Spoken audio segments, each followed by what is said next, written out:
बात करते हैं आप? शफीकुर रहमान बर्क ने क्या किया भाई साहब? का हमेशा आपने अपमान किया। शफीकुर रहमान बर्क जो कहते हैं इसकी कोई जरूरत ही नहीं है। नहीं गौरव मेरी ऑब्जेक्शन है। गौरव भाटिया आप गलत कह रहे हैं। नहीं एक सेकंड रुकिए, रुकना पड़ेगा। गौरव भाटिया आप गलत कह रहे हैं। गलत आप ये कह रहे हैं कि शफीकुर रहमान बर्क की बात, उन्होंने गलत क्या कहा? क्या गलत कहा? संविधान में थोड़ी लिखा है कोई झंडा फहराएगा। संविधान में थोड़ी लिखा है कि आपको अपने माँ बाप के चरण स्पष्ट करने हैं, आपको अपने माँ बाप का सम्मान करना है। संविधान में लिखा है। संविधान में ये लीजिए, संविधान में लिखा है अनुच्छेद 51 का। इसीलिए जब आप अधिवक्ता को बुलाएंगे वो सही जानकारी देगा। 51 का मैं पढ़ देता हूं। मूल कर्तव्य भारत के प्रत्येक नागरिक का ये कर्तव्य होगा कि वे संविधान का पालन करें। नहीं है। अरे एक मिनट सुन लीजिए। और उसके आदर्शों, संस्थाओं, राष्ट्रध्वज और राष्ट्रगान का आदर करें। ठीक है। ओके। बीजेपी के प्रवक्ता ने बोला कि हमारे तो रोम में तिरंगा है। रोम वालों के रोम में क्या है हमें क्या पता।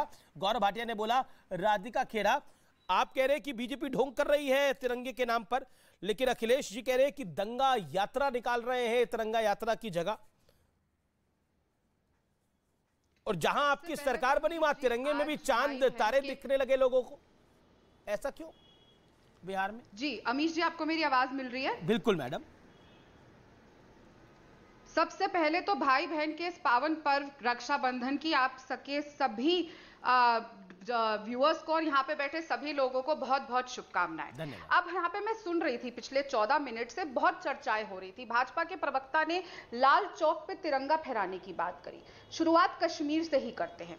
कश्मीर में अनंतनाग में कुछ समय पहले, कुछ समय मतलब 10 दिन के भीतर एक वीडियो आपने भी देखा था, सामने आया था और ये खबर हर जगह चली थी कि कश्मीर के अनंतनाग के स्कूल के बच्चों को जबरदस्ती 20 रुपए में कहा गया कि आप झंडा खरीदिए। जब तक ये बात सामने आई, मीडिया ने इसके ऊपर सवाल उठाए, तब तक वो पैसा इकट्ठा हो चुका था। वही कश्मीर जहां पे 90 दिन से हमारे कश्मीर पंडित भाई बहन, आज 90वां दिन हो गया है, अपनी सुरक्षा की मांग के लिए धरने पे बैठे हुए हैं कि हमें सुरक्षा दी जाए। कश्मीर के ये हालात है। अब बात करते हैं, जब शुरुआत हुई थी, मेरे सवाल का जवाब, जहां आपकी सरकार बनी वहां दो जगह के बारे में चर्चा हुई थी, दिखने लगे अशोक चक्र के अंदर। बिल्कुल, बिहार के अंदर, मुजफ्फरपुर में और मुजफ्फरपुर की चर्चा हुई, यहां पे सामने आया और ये बहुत ही शर्मनाक है और ये बिल्कुल भी बर्दाश्त नहीं किया जाएगा। मैं बतौर कांग्रेस पार्टी की प्रवक्ता यहां पे बहुत जिम्मेदारी से कह रही हूं, अब हमारी सरकार वहां पे है, एक ही दिन हुआ है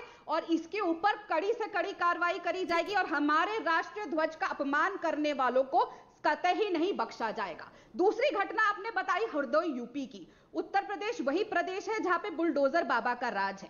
उत्तर प्रदेश भी और देश में भी मोदी जी का राज है। उत्तर प्रदेश में इतनी बड़ी घटना कैसे हो गई? आपको तिरंगा यात्रा ढोंग क्यों लग रही है? आपको तिरंगा यात्रा ढोंग क्यों लग रही है? तीसरी घटना तिरंगा यात्रा ढोंग क्यों लग रही है? कानपुर उत्तर प्रदेश की, जहां पे मैडम अमीश जी तीसरी घटना आप चौथी भी बता दीजिएगा, लेकिन तिरंगा यात्रा ढोंग क्यों लग रही है? बाबा के प्रदेश की, जहां पे इन्हीं के लोग, अमीश जी मैं 14 मिनट से बहुत शांति से सबकी बात सुन रही थी, मेरी बात कंप्लीट होने दीजिए। कानपुर के उत्तर प्रदेश में तिरंगा यात्रा में भाजपा के खुद के कार्यकर्ता आपस में भिड़ गए। ये क्या हो रहा है? और सब छोड़िए, हरियाणा इनका एक और शासित प्रदेश है, वहां पे तो गरीबों, क्योंकि ये लोग, इनके प्रवक्ता के हर चैनल में जोर जोर से चिल्ला के कह के जाते हैं हमने मुफ्त राशन दिया, और राशन को लेके, लोगों तक खाना पहुंचाने को लेके किस ऐंठ के साथ इनके नेताओं ने और मंत्रियों ने लोकसभा में भाषण दिया था, सबने सुना था। और आपने क्या किया? गरीब आदमी जिसके पास पैसे नहीं है उसे बोला पहले 20 रुपए का झंडा खरीदो फिर राशन देंगे, और जो नहीं खरीद पाया उसका 5 किलो राशन आपने काट लिया। गौरव भाटिया जवाब होता है, ये सम्मान करवा रहे हैं। रोटी जरूरी है, तिरंगे की क्या बात है? देखिए, मैं 2 तस्वीरें दिखाता हूं और दोनों पार्टियों का असली चरित्र सामने आ जाएगा। हाँ, मैं बता रहा हूं, 1 मिनट।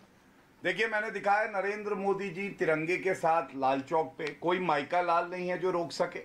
और ये दूसरी तस्वीर है, ये किसकी है? देखिए जरा, ये राहुल गांधी हैं, ये राहुल गांधी हैं, तो अपने राहुल भैया।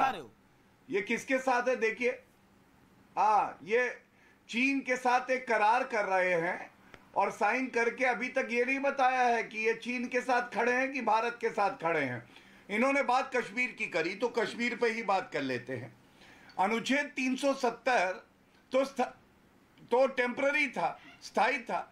आपने तो कहा था कि घिसते घिसते घिस जाएगा, जवाहरलाल नेहरू जी ने घिसा नहीं पाया, नरेंद्र मोदी जी आए, हटा के दिखा दिया। और किसने पीओके दिया है बताइए, किसकी सरकार थी? 1 इंच आप वापस नहीं ला पाए।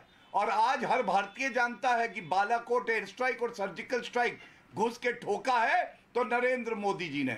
मैं तो आपसे ये पूछना चाहता हूं, ये आप ही की पार्टी में है ना, नासिर हुसैन सांसद हैं, इन्होंने कहा है कि कोई आवश्यकता ही नहीं है हर घर तिरंगा जो अभियान चल रहा है।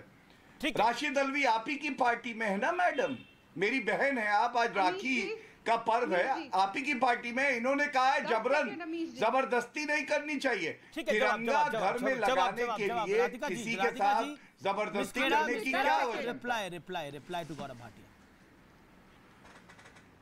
अमीश जी 10 सेकंड में मैं फिर बोलूंगी। बहुत अच्छी बात है, आपने सब कुछ किया, फिर भी चीन हमारे देश के अंदर है, आपकी सारी बातें इनकी मान लेते हैं, जो ये कह रहे हैं। आज गौरव जी आपकी सारी बात सब मानते हैं, बस आप मुझे बता दीजिए अनंतनाग में बच्चों को जबरदस्ती तिरंगा सारी बातें मानी जा रही, तिरंगा क्यों खरीदवाया गया? मैं कंप्लीट कर लूं, आपने कहा मैं आपकी बहन हूं तो मुझे कंप्लीट करने दीजिए। दूसरी बात ये बता दीजिए क्यों गरीबों का राशन उनको जबरदस्ती क्यों? आप लोग अगर देश की जनता को मुफ्त में हमारा तिरंगा नहीं पहुंचा सकते गरीब को, हमें कहिए, नवीन जिंदल जी से कहिए, वो आपकी नवीन जिंदल जी साहब से कहिए, वो हरियाणा क्या पूरे देश में फ्री तिरंगा भिजवा देंगे। इतनी तकलीफें हमें बताइए, कांग्रेस पार्टी का वर्कर अपने हाथों से झंडा बना के हर घर में पहुंचा देगा। झंडा कोई फ्री की कमोडिटी नहीं है, झंडे की कद्र और सम्मान होना बड़ा आवश्यक है। मैं फिर पूछ रहा हूं, मैं कह रहा हूं ढोंग क्या है? मेरा पॉइंट ये है, ढोंग क्या है? तिरंगे में ढोंग क्या है? तिरंगा यात्रा में ढोंग क्या है? मुझे उम्मीद नहीं थी, when I do this debate I am pained. मुझे बहुत दुख हो रहा है जब मैं डिबेट कर रहा हूं कि एक तरफ तिरंगे में चांद तारे लगे हुए हैं, एक तरफ तमंचा दिखाया जा रहा है, दूसरी तरफ एक नेता कह रहा है ये दंगा यात्रा है, तिरंगा यात्रा तो नहीं है।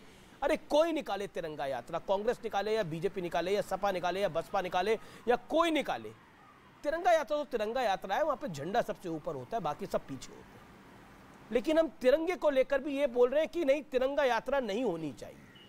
तिरंगा यात्रा से दंगा हो रहा है। मुजफ्फरनगर में जब दंगे हुए थे, तिरंगा यात्रा की वजह से दंगे हुए थे क्या? भागलपुर के दंगे हुए थे, तिरंगे की वजह से दंगे हुए थे क्या? दंगों का इतिहास बताऊं, 84 के दंगे हुए थे, तिरंगे की वजह से दंगे हुए थे क्या? गोधरा में ट्रेन जलाई गई थी, तिरंगे की वजह से ट्रेन जलाई गई थी क्या?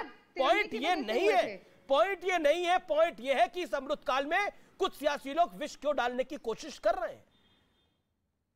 मैं शिवम त्यागी आपका रुख करता हूं, 30 सेकंड के अंदर आपसे जानना चाहता हूं मैं, क्या आपको लगता है ये जो तिरंगा आपने लपेटा भी हुआ है अपने ऊपर, गमछा डाला हुआ है इसका, एक बात बताइए, इसमें चांद तारे भी होने चाहिए? मैं पहले तो एक चीज कहना चाहूंगा अमीश जी, कि जिनकी निष्ठा हो खूनी साइकिल और खूनी पंजा, उनको कहां भाएगा तिरंगा। और I want mince my words, एक दंगाई ही तिरंगे को झंडे, मतलब एक दंगाई ही तिरंगे को दंगे से बराबरी कर सकता है, एक दंगाई ही। अदरवाइज तिरंगे का दंगे से कोई लेना देना नहीं है। और एक सीधी बात मैं आपसे कहना चाहता हूं, आपने कहा कि तिरंगे को लेकर राजनीति, तमाम चीजें गौरव जी ने बता दी कि किस किस ने तिरंगा यात्रा के बारे में क्या कहा। आप मुझे एक चीज बताइए, तिरंगे की बात करें, कह रहे आप कह दीजिए हम सब जगह भिजवा देंगे तिरंगा, पूरे देश में भिजवा देंगे तिरंगा। अरे अपने ही देश में तिरंगे को पूरे तरीके से स्थापित करने के लिए आपके पास 58 साल देश रहा, आप कश्मीर में नहीं लगवा पाए तिरंगा और आज कह रहे हैं कि हम सब जगह भिजवा देंगे। मैं ब्रेक के लिए रुक रहा हूं, मैं राधिका खेड़ा से भी जवाब लूंगा, शोएब जवाई आपके पास भी आऊंगा। आप देख रहे हैं देश की सबसे ज्यादा देखे जाने वाली डिबेट आर पार।